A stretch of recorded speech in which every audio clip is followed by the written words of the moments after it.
Bonjour, j'espère que tout va bien, que dans vos familles, dans vos relations, tout se passe comme prévu. Bienvenue dans votre émission Entre nous. Ici, nous décortiquons, nous parlons, nous discutons concernant les sujets qui touchent le monde, sujets d'actualité bien sûr, et même les sujets qui touchent surtout l'Église et les pasteurs et les serviteurs de Dieu. Et nous vous laissons la chance ou le choix de commenter avec respect, afin que nous puissions tous avancer et arriver à une pensée commune.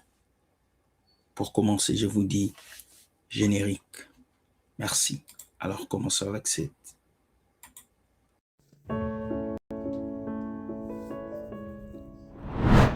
Oui, à Paris, 19 rue de Sol, 93 800, Épinay-sur-Seine. Pour la première fois, With Gospel Ministry TV se présente à Paris pour la conférence Zoe Impact 2026. Venez nombreux, car nous allons partager l'expérience en Jésus-Christ. Entrée gratuite et libre pour tout le monde. Zoe Impact 2026. Venez nombreux, car nous allons partager des expériences et le témoignage de ce que Dieu peut faire dans la vie de plusieurs. Que le masque tombe pour la gloire de Dieu. Bonne journée. Hello, bonjour.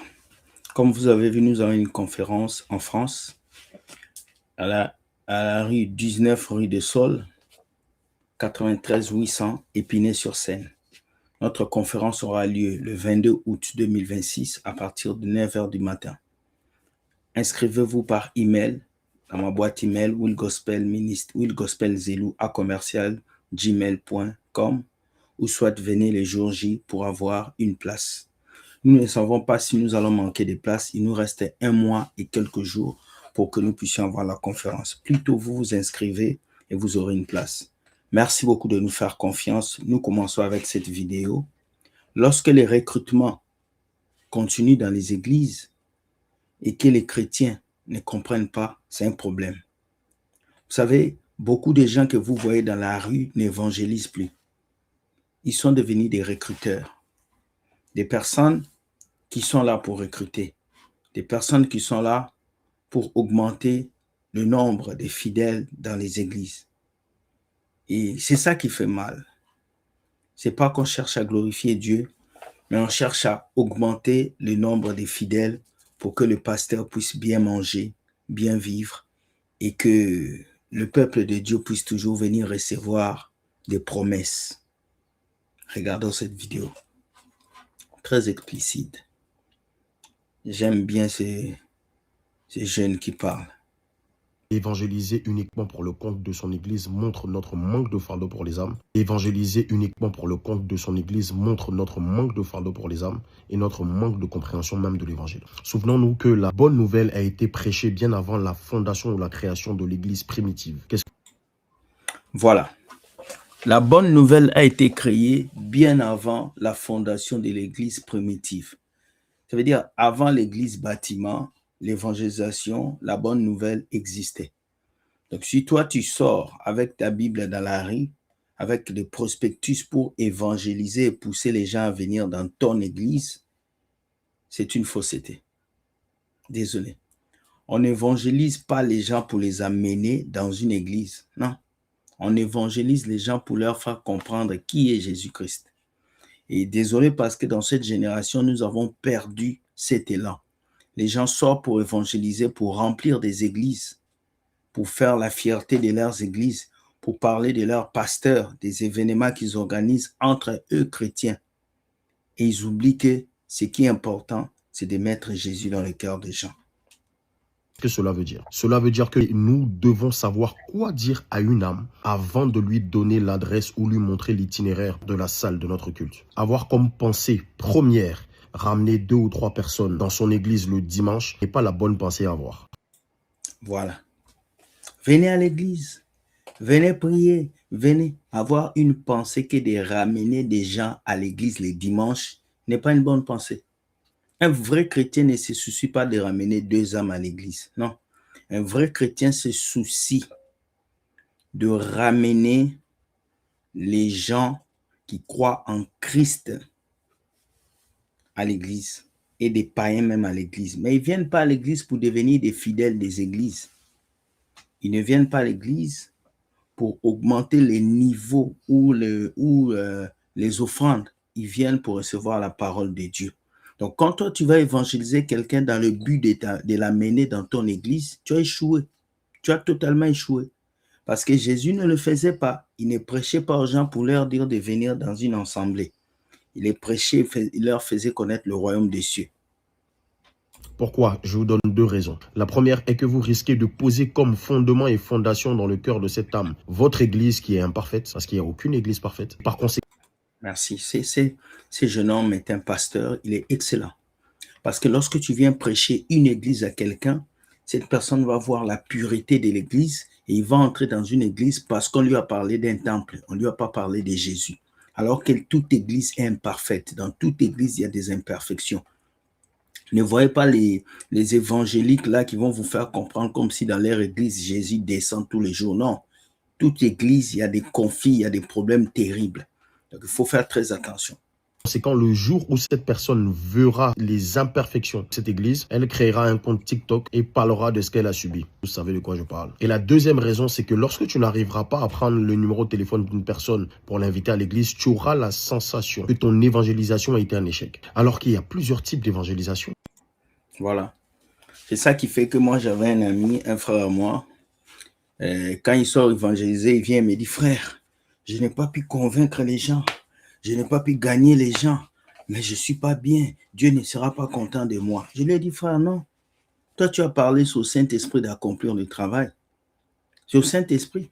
Les gens sont libres d'accepter l'évangile ou de refuser. Ce n'est pas une imposition, c'est une proposition que tu fais. Nous devons comprendre et être à l'aise avec le fait que certaines personnes ne répondront jamais à notre appel au salut. Par moments, Dieu veut nous utiliser uniquement comme des porteurs de semences. Quelqu'un d'autre viendra arroser, peut-être une autre personne viendra récolter. Faisons-le pour Jésus, ne le faisons ni pour le responsable du département, ni pour le pasteur. Ayons dans nos... Tu as entendu? Faisons l'évangélisation pour Jésus. Ne faisons pas cette évangélisation pour le pasteur et ni pour l'église. Mais aujourd'hui, quand on vous fait sortir pour évangéliser, vous sortez évangéliser pour l'église et pour le pasteur. Vous êtes content parce que vous allez remplir l'église. Ce n'est pas ça l'objectif de l'évangélisation. Nous sommes passés à côté. Il y a tellement de dogmes que les chrétiens ont développés aujourd'hui qu'on doit faire taire ça.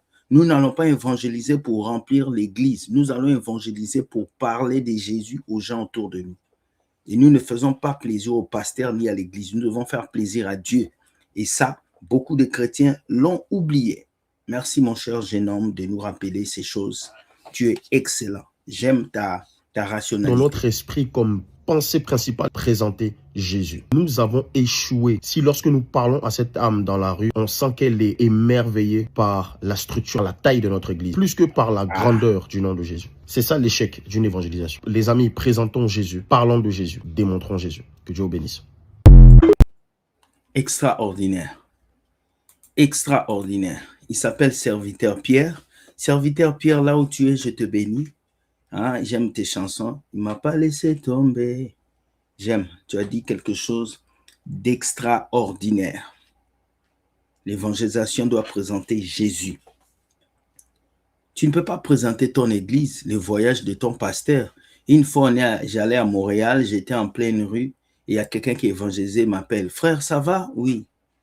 Je suis de l'église tant. Mon pasteur, c'est un grand missionnaire, il voyage partout. Hein, il a beaucoup d'onction. Il peut faire du bien. J'ai dit, mais attends, tu veux me parler de Christ ou tu veux me parler de ton pasteur? Oh non, mais le pasteur, Dieu passe par le pasteur. J'ai dit, non, parle-moi de Christ. Tu as le prospectus de ton église, tu veux parler du bâtiment. Je n'ai pas besoin du bâtiment, parle-moi de l'évangile. Et ils sont nombreux comme ça, ils vont se lever à 6 heures.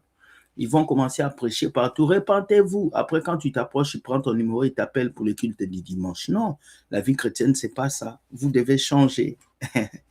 Il a dit la stricte vérité. J'aime tout ce qu'il a dit. C'est véridique et c'est bien vérifié. Merci beaucoup, mon cher. Tu as dit quelque chose de colossal et ça mérite beaucoup de considération. On va suivre une deuxième vidéo. La deuxième vidéo dure un peu, ça dure 8 minutes.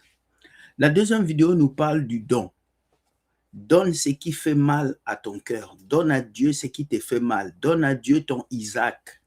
Voici l'enseignement qui a gardé beaucoup de chrétiens dans la pauvreté à l'église. Ils ont donné leur salaire, ils ont donné leur fonds de pension, ils ont même donné les bénéfices de leurs entreprises.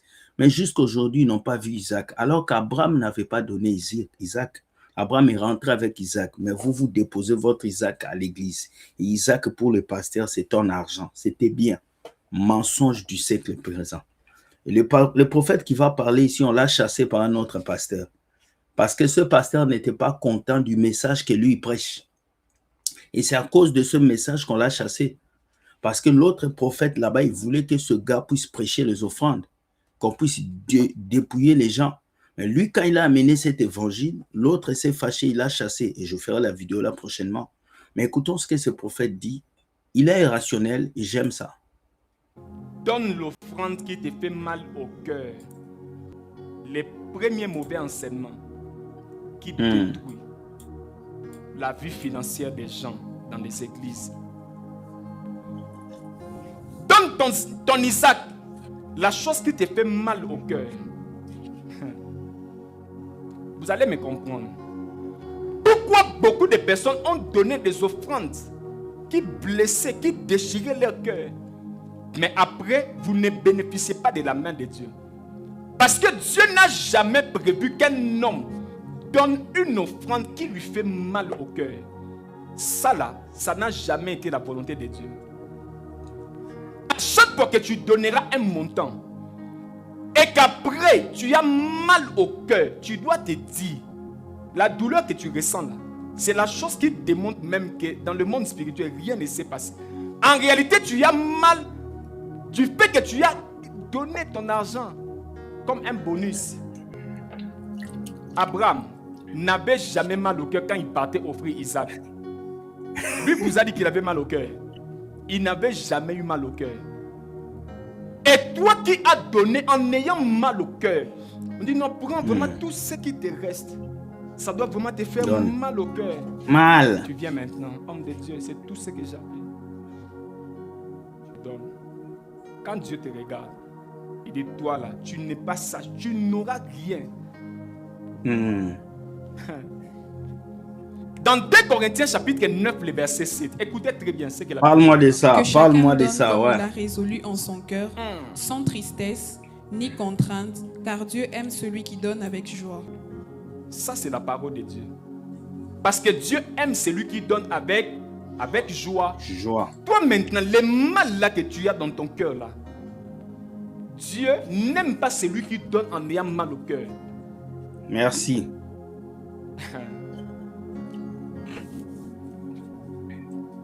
C'est fort, hein?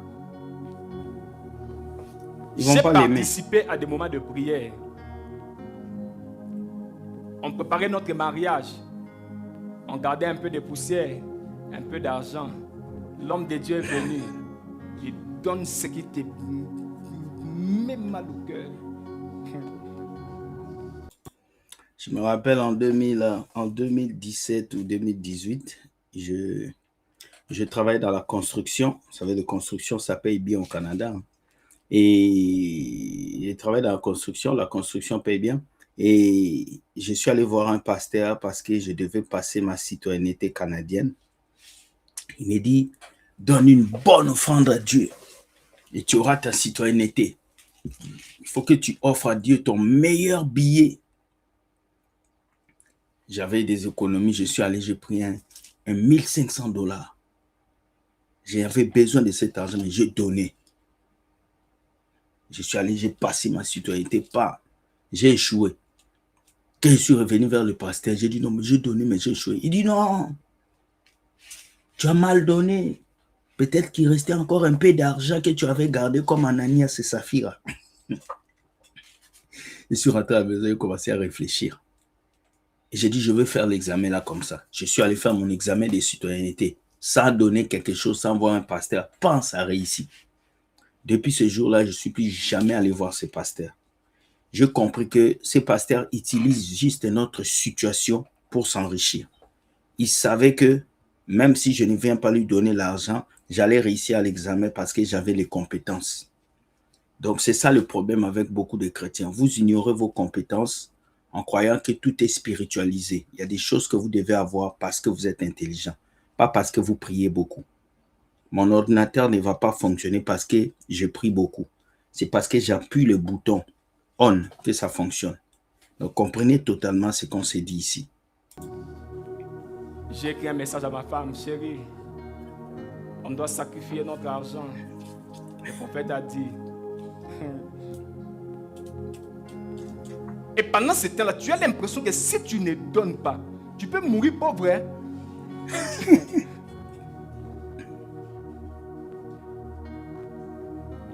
On a pris la caisse, on a détruit.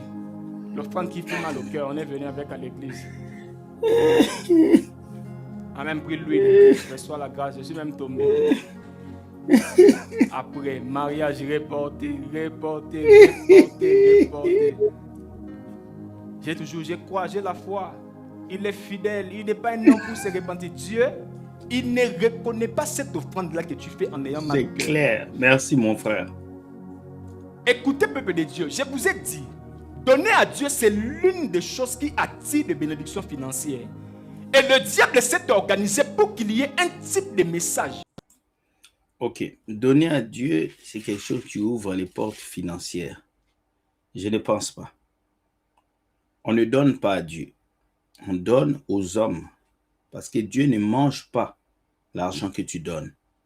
Dieu mange la louange de ton cœur. Tu peux donner à Dieu, mais tu vas donner à Dieu quoi? C'est ça qu'il faut qu'on détermine. Tu ne donnes pas à Dieu de l'argent parce que Dieu n'utilise pas des billets. Dieu utilise autre chose. C'est l'intention de ton cœur. C'est la louange, l'adoration, des choses spirituelles. Donc, il faudra expliquer cette phrase-là. Donner à Dieu. Mais donner à Dieu quoi? On avance. Qui vous permet de donner. Mais hors la volonté de Dieu. Donne ce qui te fait mal au cœur. Dans Deutéronome 15:10. Donne-lui et que ton cœur ne lui donne point à regret. Car à cause de cela, l'Éternel ton Dieu te bénira dans tes travaux et dans toutes tes entreprises. Donne-lui. Donne à qui? Donne à Dieu. Dieu. Et que ton cœur ne lui donne point avec regret. À cause de cela, l'Éternel ton Dieu bénira et bénira dans tous les travaux et dans tes entreprises. La condition, c'est que quand tu donnes là, que tu ne sois pas comme une poule mouillée. Là, tu fais pitié, C'est triste. Pitié. Quand tu regardes, et toi là, tu n'auras pas la chose. Les offrandes sacrificielles existent. Mais ça ne doit pas être des offrandes. C'est impossible. Même si tu n'as pas, demande à ton voisin. Dès lors que tu demandes là, pour Dieu, C'est fini. Pour Dieu, ça ne marche pas. ce que tu es en train de faire là, pour Dieu, c'est sans impact. Oui. C'est ça. C'est clair ce qu'il dit. Hein. C'est sans impact. Tu as maintenant quel âge? 40 ans. Ajoute un zéro à la fin. Tu ajoutes c'est ça 40. que tu vas donner. Toi-même là, tu n'as pas. Dieu te dit de donner une offrande que tu n'as pas. J'ai reçu un prophète chez moi. Il a prié pour nous.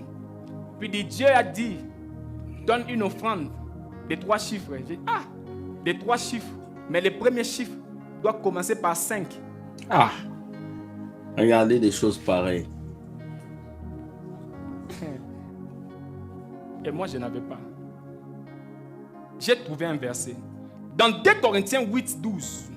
La bonne volonté, quand elle existe, est agréable en raison de ce qu'elle peut avoir à sa disposition et non de ce qu'elle n'a pas. La bonne volonté, quand elle existe, est agréable en raison de ce qu'on peut posséder, de ce qu'on peut avoir en sa disposition et non de ce qu'on n'a pas. Et non de ce qu'on n'a pas. C'est ça la bonne volonté. Tu as c'est ce que tu as pour donner à Dieu. Ce n'est pas de la bonne volonté. Dieu ne va pas reconnaître ça. Dieu ne connaît pas ça. Dieu ne connaît. Donc ça n'a pas compté pour Dieu. C'est clair. Donc ça là, c'était un cadeau d'anniversaire que tu avais donné au prophète. Pour Dieu, ça ne peut pas attirer des bénédictions. Jamais. Le Seigneur n'a pas prévu que vous puissiez donner des montants que vous n'avez pas. Tu demandes même au voisin. Le ministère prophétique aujourd'hui a dépouillé beaucoup de personnes. Merci. Les types de messages liés. Le ministère prophétique aujourd'hui a dépouillé beaucoup de personnes. Et ça, c'est une vérité, hein? Claire. Il a dit les mots, les termes. Vous allez voir la multiplication des prophètes, la multiplication de ces bandits de l'évangile qui sont nombreux sur les réseaux sociaux. Tout ça à cause d'argent. Je vous avais dit l'autre fois dans un live, le jour où la situation de l'Afrique sera arrangée, il n'y aura plus de prophètes, plus d'hommes de Dieu. Beaucoup sont hommes de Dieu parce qu'ils n'ont rien à faire. Ce n'est pas parce que Dieu les a appelés. Sur 100% de ceux qui servent Dieu, au moins 80% sont là pour l'argent parce qu'ils n'ont rien d'autre à faire. Le jour où l'Afrique sera arrangée et que tout le monde trouvera quelque chose, un but pour lequel il vit, je vous dis, personne ne voudra encore venir porter une veste pour dire qu'il est pasteur. C'est ça. C'est clair. Donc, a enrichi les hommes de Dieu et est en train d'appauvrir les fidèles. Et vous verrez que l'homme de Dieu aura beaucoup de moyens, mais les fidèles seront toujours pauvres. Pourquoi? Parce que les fidèles ne donnent pas selon la connaissance. Dieu ne s'engage pas parce que vous avez donné. Dieu entre quand vous donnez selon les principes qu'il a prescrits. Dans le monde de Dieu, là, dans le monde spirituel, il n'y a pas de pitié. Hein? Il n'y a pas de bon, comme toi tu as donné, même si tu n'as pas bien donné, bon, moi je vois quand même. Dieu ne voit pas. Dieu est derrière les principes qu'il a déjà établis. Les principes. Merci. Si tu ne donnes pas selon les principes qu'il a établis, pour lui, il ne reconnaît pas la chose. Vous qui avez été manipulé là, qui avez donné de l'argent, qui vous faisait mal au cœur. Donc, pour Dieu, tu n'avais rien donné. Merci. Tu n'avais rien donné. Tu n'avais rien donné. Que selon donne, que chacun donne selon ce qu'il a résolu dans son cœur. Quand l'offrande vient de Dieu, quand c'est une directive qui vient de Dieu, dans ma vie, j'ai déjà fait des sacrifices. J'ai déjà vidé tout ce que j'avais, j'ai donné à Dieu. Mais ça venait de moi. Le Seigneur avait déposé une atmosphère de joie dans mon cœur. Et je me suis senti dans l'obligation de donner à Dieu. Je n'avais pas mal au cœur. J'ai donné pourquoi? Parce que je reconnaissais que c'est lui qui était la source de mes biens. Ce n'était pas une obligation. À chaque fois que j'avais donné pour une obligation, cela n'avait pas produit. Ça n'avait pas produit. Ça n'avait pas produit. Voici les deux. Voilà un peu cet enseignement assez beau que j'ai entendu venant d'un homme de Dieu qui est rationnel. Il a certains points à laquelle il est en train de mal toucher, mais je ne pense pas que c'est des points importants. Mais il a touché ce qui est important. L'offrande que tu dois donner à Dieu doit être sans contrainte. Ça doit être une décision personnelle. Ça ne doit pas être un pasteur qui te pousse à le donner, mais toi-même. Écoute, quand on aime Dieu, on n'a pas besoin qu'on nous répète de lui donner. Si on te dit de donner à Dieu, on te répète ça tous les jours. Soit tu es sourd, soit celui qui te dit de donner, c'est un bandit qui veut t'escroquer. Parce que quand on aime Dieu, on lui donne automatiquement. La première chose que tu as donnée à Dieu, c'est ta vie, c'est ton cœur. Alors, c'est l'argent que toi, tu vas refuser. Non, tu vas le donner parce que tu as besoin, pas parce qu'on te met la pression. Voilà les deux vidéos que j'avais pour vous. Dites-moi ce que vous pensez. La première pour l'évangélisation et la deuxième pour celle-ci, en fait que vous puissiez comprendre plusieurs choses. Donc, mes chers amis, je vous souhaite de passer une très bonne journée. N'oubliez pas, 22 août 2026, à partir de 9h, c'est notre conférence en France. 19 rue des Saules, 93 800 Épinay-sur-Seine. 9h du matin, nous commençons la conférence et nous finissons 4 heures après. Ensuite, il y aura un after où nous allons discuter encore de plusieurs sujets. Partagez, likez et allez totalement vous enregistrer pour que vous puissiez avoir une place et que nous puissions avancer. Merci beaucoup, chers amis. Je vous aime. Bonne journée. Soyez bénis. Ciao, ciao et Dieu gagne toujours.